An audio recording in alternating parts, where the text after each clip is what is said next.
Dampak pandemi COVID-19 membuat sektor pariwisata di Kabupaten Buleleng terpuruk. Kini sepinya wisatawan membuat ribuan pekerja hotel dan restoran di Buleleng dirumahkan. Beberapa hotel dan restoran memilih tutup sementara hingga batas waktu yang belum ditentukan. Hotel yang menutup bisnisnya secara otomatis merumahkan pekerjanya. Menurut data dari Dinas Pariwisata Kabupaten Buleleng, dari 18 hotel berbintang dan 72 hotel non-bintang, 1.976 pegawai hotel dan restoran yang dirumahkan. Sementara gaji yang mereka terima setelah dirumahkan itu tergantung dari perusahaan masing-masing. PLT Kepala Dinas Pariwisata Buleleng, Made Sudame Diana menjelaskan, perusahaan yang tidak merumahkan karyawannya, perusahaan tersebut akan melakukan sistem kerja shift atau mengurangi jam kerja pekerja.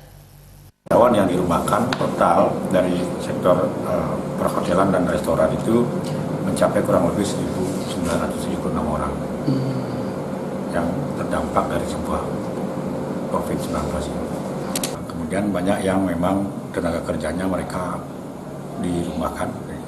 Kalau PHK sih belum kami dengar, belum ada laporan yang menyatakan bahwa tenaga kerjanya di PHK, tetapi mereka itu lebih banyak dirumahkan. Kemudian yang kedua, ada sistem yang memang manajemen menerapkan itu pakai shift. Ya.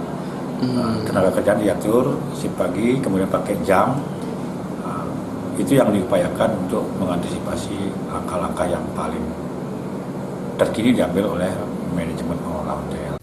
Pelaku pariwisata berharap ribuan karyawan yang dirumahkan ini mendapat bantuan dari pemerintah, baik berupa sembako maupun kebutuhan lainnya.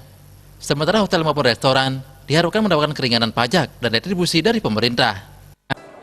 Ya, ini ada kartu prakerja, ini mungkin bisa segera direalisasikan juga oleh pemerintah, termasuk juga jaring pengaman sosial lainnya, entah itu nanti bentuknya bantuan langsung tunai atau apapun istilahnya nanti, yang bagi pekerja yang terdampak utamanya industri pariwisata. Karena kalau kita bicara Bali dan umumnya dan Buleleng khususnya memang yang juga besar jumlah tenaga kerjanya ya di bidang pariwisata tersebut, tentu harus ada gerak segera mungkin.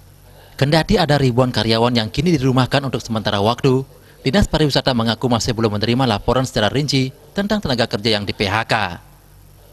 Komang Yuda, Bali TV.